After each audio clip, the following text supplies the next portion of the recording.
Hello, and welcome to Networking Unleashed, Building Profitable Connections. Welcome to the show, folks. I'm your host, Michael Forman, and you're listening to the podcast where networking is more than just awkward handshakes and bad coffee. It's an art and a talent. But here's the twist, it's an art and talent you can actually learn. Yes, even if you're the person hiding in the corner at every event pretending to check your emails. Networking isn't just a nice skill to have, it's a game changer. And when you get good at it, you'll wonder why you didn't start sooner. More connections, more opportunities, more profits. It's like unlocking a cheat code for life. So whether you're the life of the party or the just let me stay at home and text type, we've got something for you. Stick around. Let's turn those awkward small talk moments into big wins. Hello, everybody. Now, I have an exciting guest. His name is Swire Ho, and he was born and raised in Hong Kong, but he immigrated to Los Angeles in 1996. And he's done so much. He has such a vast background that I would do it an injustice if I tried to tell you. So let me just introduce you. Swire, how are you? And welcome to the show. I'm doing well, Michael. Thanks for having me on your show. Not good. I'm glad you're here, first of all. Why don't you tell us a little bit about you, about yourself? My name is Swire, and thanks for the introduction. I came to LA in 1996. I originally wanted to be in entertainment, but I don't play, I don't act, I'm not good looking, but I wanted to be in the entertainment industry. So I studied and became a recording engineer. So worked that for a couple of years. And fast forward a little bit, on the day of my honeymoon, I found out that the company that I worked for at the time went out of business. So that started my entrepreneur journey. So started first in the CD DVD replication business. If you're old enough like me, back in the days, people still buy a lot of this. I'm in the right place at the right time. So did that for about 10 years. In 2013, we sold the business to a competitor in LA. So hindsight, that was very good timing. So got into promotional product business. And now I call myself the promo guy and has been in the promo industry for about 12 years now. Good, good. Wow, that's great. And it seems like your timing was perfect in just about everything that you've done.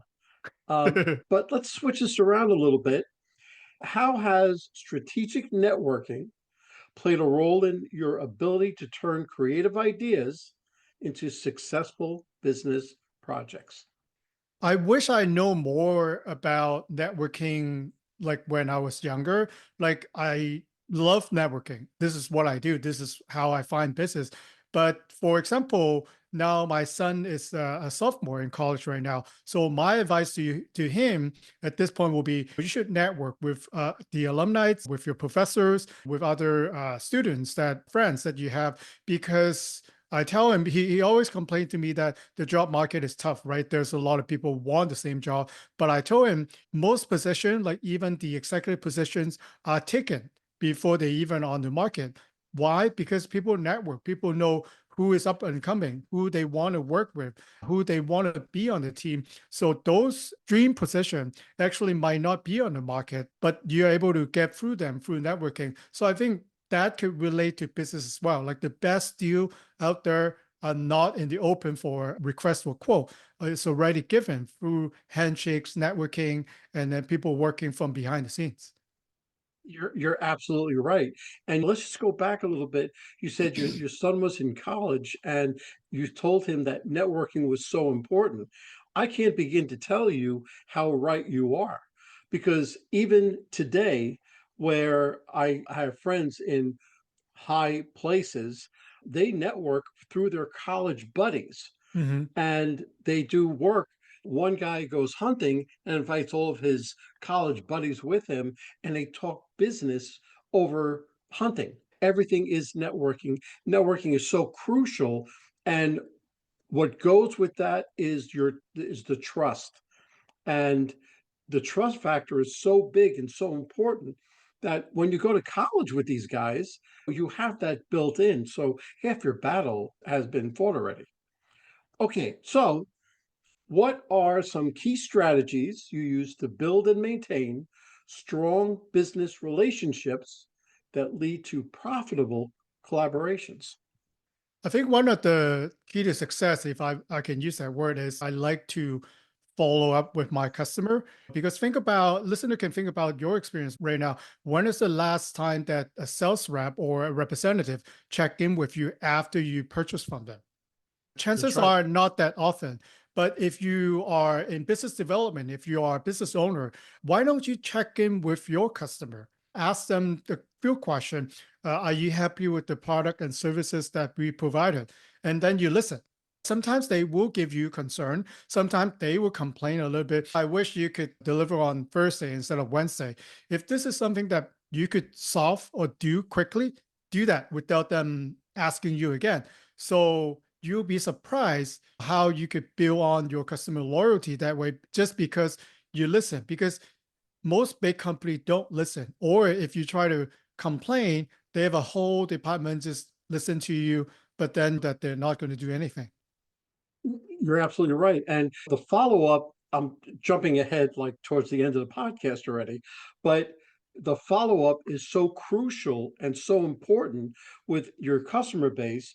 What system do you use for follow up and how do you follow up? I have a plan that works for me. So obviously everyone is in different business and do different things. Actually, I think the best one that I have learned is from a financial planner. So what he does, obviously the cycle that he sign up a client is longer than when you buy a promotional product. It's faster, transactional. But what he will do is he actually set up for customer loyalty and his referral. He has his planner. So before he sign up a client, he will tell them, we're going to work together. We're very excited. If all goes well, if I'm able to provide what you're looking for, would you be willing to refer me to your friends or colleagues or family member? So he already set that in place. A couple months during the time work together, they check in, make sure that they're happy, and then he go ask for that questions again. So the amount of referral that he could receive as a financial planner has skyrocketed. So there are different ways that we could do that. For me, I'll ask my customer if I know that they work in a larger organization. The same question: do you have any colleagues that could use promotional product? Would you mind to introduce me to them? That's how I'm able to build my relationship. You think it's slow, but one at a time, one at a time. Then what if you never lose any customer? Then how is your business going to grow in 5 years or 10 years?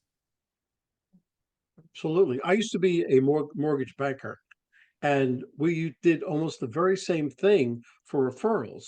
Now, they said you should ask for referrals when you're just starting out, when you first start with that customer or client. But I didn't do that. I waited till we're about halfway through and said, "Are you happy so far?" And they would, of course, say yes. I would ask for a referral. And at the end, when they were so happy, I would ask for a referral. So I would ask twice in the sales cycle, and it came back to me very well. What communication techniques do you use to gain trust and influence in a corporate setting? I think the way is changing right now, and you mentioned it in the beginning of the show, Michael. Like there are generation now, they don't like to speak over the phones anymore. Some of my clients, I can never get them over the phone. Email maybe, but they do text, and they will be available a lot longer if I text them. So I try to adapt. I try to accommodate, right? So maybe they only do LinkedIn DM. Maybe they only do text messages after 4:30 p.m. So I make notes in my CRM system what they like to do and how I'm able to reach them. Some of them still available before 8 a.m., before the madness start, as people call it. So I learn how people like to communicate. I learn adapt to the style that they like to do things. Some people are more straight on point. Some people like to see a lot of options. So as networking, you gotta be open to everyone. There's not one style for networking. It's just when you go to different situation, different networking groups, there are different dynamics. You might have to shift what works for you at other locations. Do you network in any way, person to person anymore? I do. I still go to a lot of in-person networking. I think those actually works for me better. A lot of buyers that would normally don't answer my email, don't take my phone call. If I see them face to face, at least I'll get a FaceTime for a couple of minutes to make an impression. So I think if you are targeting larger account, if you know the buyer or the decision maker is going to be there, you should be there. Absolutely. Listen, I am a firm believer in networking face to face. Networking, so when you walk into a room, you feel the vibe of the room, you feel the vibe of the person, and you see a lot more of what he does or she does and how they do business, and you can do business the very same way. Okay, so when presenting a new idea or project, how do you communicate its value in a way that resonates with corporate leaders and stakeholders? I think you have to do your research. So I think we're fortunate versus back in the days in the CD business that we are having our fingertips a lot of the information, the bio, what people have done or what the corporation have done. So when you actually speak to them in person or via virtual meeting, you know a lot about them already. So with the rise of AI, it's actually easier. You could, if there are someone, if you do a search, something's got to pull up. So if you don't know your client or the company or what the project is going to be out, when you walk into a meeting, you lost the account. So people want to be known. People want to see, show me that you know me, right? So when we talk to someone, if we could relate to them, if we can build a rapport quickly, then the chances of them open up for our question to answer things that we know is a lot higher. But when you see someone, it seems like you have not been preparing and you don't know nothing about their project or their pain point, then you probably get shut out or that meeting's going to end pretty quickly. It's true. There's a mantra in networking. If they know you, like you, and trust you, they'll do business with you. And know you and like you, that's pretty easy. Look, you're a nice guy. You're a good looking guy. Everything goes all right. But that trust factor is so important. And I stole this idea, by the way, but I have a system. It's called FORM, FORM, family, occupation, recreation, and a message. And you get the person to talk about themselves because people love to talk about themselves. And the more that they talk about themselves, that wall comes down a little and the trust factor goes up. It's very integral. It's very important that you gain the trust and that you have them talk about themselves so that all that comes together at the same time. What are some of the most effective ways you expand your professional network with the right people who can turn your ideas into reality? I think going tied to the previous point that you make, right? So people love to work with expert. So how can you make yourself become an expert in, you don't necessarily have to be the best, but then if you're the most well-known or if you appear to be an expert in your industry, people will likely get that conversation with you better. So actually, again, I learned from a PR expert. Her title was, she asked me, how do you become the go-to expert in your industry? So, think about that, listener. If you have, when I mentioned coffee, when I mentioned luxury watches, when I mentioned vacation, you already have some brand or some places in mind. Why would they come up like that? So in your industry, how can you become that person or that few person people will mention when they mention your industry? So I think if I'm able to do that, and if listener can able to get to those points, so the conversation will be a lot easier, right? So if you're the expert, you could probably afford to charge more than people who are regular. So it's my continued journey, try to become the expert. That's why I'm doing the podcast. I love doing podcasts because if you people give the perception that if you could talk about what you do, you probably know what you're talking about sometime. That's good. That's good because your goal is to be the expert in your field, and all of Mhm. this is part of it. But I'm sure that you've made mistakes in Yeah. the past. Okay, so just give me a general idea of the mistakes you've made and how did you overcome them? I'm not good at small talking, not at all. Like you mentioned in the beginning as well, trying to hide in the corner and pretend I'm doing email. I do that still nowadays, like even after almost 20 years now. So what I overcome those mistakes because I get nervous when I walk into a room with sometimes 100 people that I don't know. I follow my routine. I need to warm up. So I normally will actually go to the magnet, right? The alpha in the meeting or in the event itself. They will talk to anyone, right? They're welcoming, they know everybody. So I know by talking to him or her, they will give me a lot of energy. They will ask me a lot of questions because they know what they're doing. And after the conversation, I'll ask them to introduce me to people that I might want to know. I wanted to tell them who am I trying to meet, what kind of company works for me, and maybe what I'm here for. A lot of time they will point me to the right direction. So I think I need to work on my small talk but I'll continue to do my warm up talk so that I become better after I warm up in networking. That's very good. And it's really important that you do that warm up and that you practice because this is a skill like anything else. Okay. The more you practice, the better you get. And I do a whole thing when I go on stages and I coach people, whether they are introverts or extroverts. If they're introverts, it's not much different than an extrovert. I have what's called a wingman, and I'll go into that later on. It's really not much different, but you're doing the right thing because you're practicing to get to be better.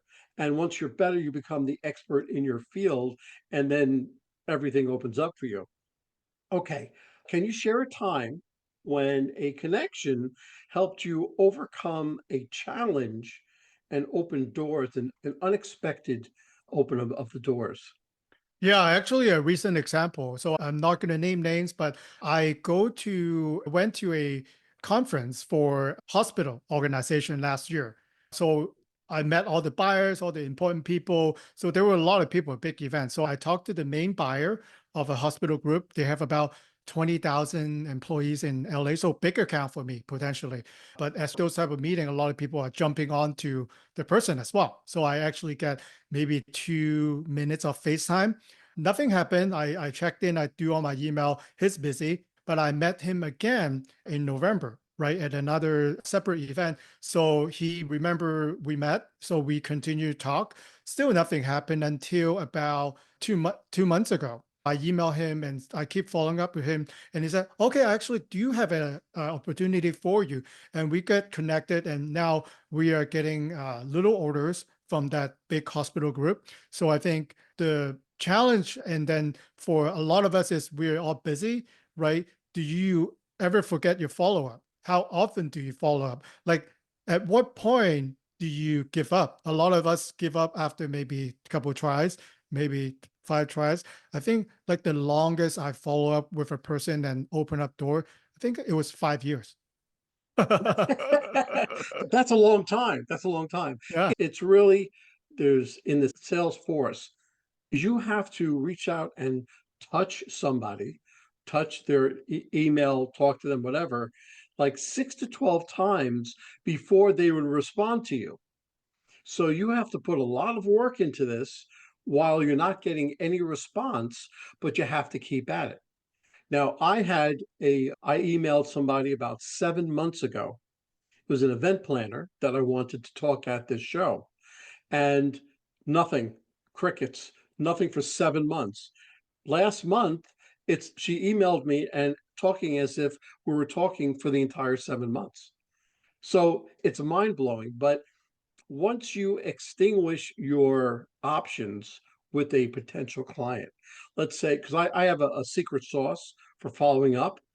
And after all of that, if they still don't want to talk to me, I put them onto my drip campaign. In other words, they're emailed once a month just to keep me in front of them and keep me top of mind. Okay, so never give up. Practice, but never give up. If someone wanted to strengthen their business communication and networking skills, what's the first step that they should take? They should definitely learn more about their ideal client, meaning that We all have our ideal client, one that will spend the most money with you, one that will pay you full price, and you love working with them. So if you have not figured out who your ideal clients are, you should definitely do that. And after you know who your ideal clients are, think about the demographics. Think about what they like to do. Are they golfers? Are they going to be at the gym? Are they going to be at a corporate retreat? And once you identify all those things, you got to be there. So if they're a soccer game, you go to soccer game. If they are only hanging out at a country club, you got to get a membership. So I think these are a very important question. A lot of us sometimes run in circles. We attend a lot of meetings, and then we complain that it's not good for us because you're not going to the right event. Even though an event might cost you, let's say, $1,000 to attend. If your ideal clients are going to be there, there's really you should consider doing that. Yes, free meeting is good, virtual meeting, no cost are good, but are you finding your ideal clients there? So I think if you can answer the question for who your ideal clients are, the rest of what you're looking for will follow. Very good. Very good. And so let's bring this full swing. All right, tell me, Swire, what is your favorite marketing tactic that you would employ today? I would still find people where they are, especially I will find an industry that none of my competitors are there. Because if you think about in my industry in promotional product, people think it's a commodity. But then if I talk to the right people, which has the right pain point that I can solve, then it will be easier. It's a no-brainer conversation. Going back to what I just said, to find out my ideal clients, know more about them than they know about themselves. If you can do that, then you are in a good point. If they only hang out in a certain place, really, you should go there. Or if they all play pickleball, for example, or if they all do running, you got to take up the hobby. So I think really is if you are strategic and you wanted to make best use of your time, knowing where they are, what they like, and then do and meet them there. Oh, great. Okay, so let me ask you a question. So, if you were to give me one idea that my listeners could take away from everything you've said, they could take away and they could employ it today or tomorrow, what would you suggest that would be? I think I'm going to put in technology in there as well. Assume that your ideal client, or even if you are new in business, you don't know who your ideal client are. Do you dream of the perfect client, right? One that pay you full price. You're happy to work with them and they love buying your product or services, right? Then you go in and ask AI, act as your industry. I'm trying to target these are my client. Where do they mostly located? What kind of events do they hang out? What kind of magazines do they read? What kind of social media platform are they most likely to be on? And then learn, at least in a general sense, AI can give you that feedback. And then now you can do your own research to confirm are the ideal client really on those platforms? Are they really at those events? Then do yourself a favor to go to those events, sign up for maybe their conferences and be on the social media platform that they have, and then engage conversation with them. That's great. Swire, if somebody wanted to get hold of you, either they wanted to buy your services or they just wanted to talk to you, what's the best way that they would get hold of you? I'm most active on LinkedIn, so you could go on LinkedIn, just type in Swire Ho. You'll find me and happy to connect with everyone. I think in order to be an expert, another point that the PR expert told me, a lot of time nowadays after the conversation, a client would definitely Google your name and Google your company. What would they see when they type in your name or your company? Are they good things or are they the bad reviews that people have been living behind you? Try my name, Swire Ho hashtag the promo guy, and to see what. So if you could plan even on social media and on web search about the content or the material that you want people to see, and then people will start thinking you as the expert because Swire is not just on the web on social media talking about cooking, talking about his backyard hobbies. He's talking about his industry. So yeah, he has been in the industry for a while. So I encourage everyone to try that and see if that works for you.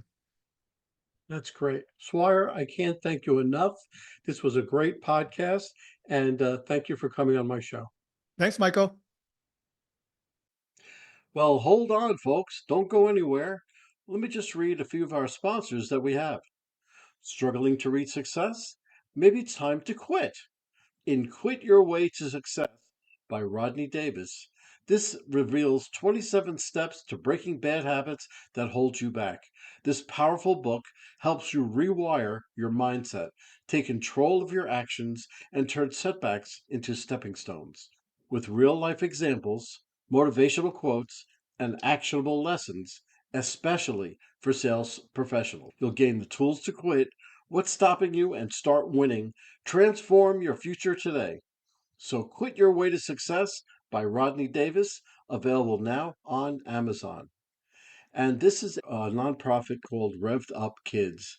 This is something I believe in wholeheartedly. Revved Up Kids is on a mission to protect children and teens from sexual abuse, exploitation, and trafficking. They provide prevention training programs for children, teens, and adults. To learn more, go to revvedupkids.org. That's REVVEDUPKIDS.org. Well, that's a wrap, folks. A huge thank you to our special guest for sharing such incredible insights today. And of course, a big shout out to you, our amazing listeners, for tuning in and spending your time with us. Remember, networking isn't about being perfect, it's about being present.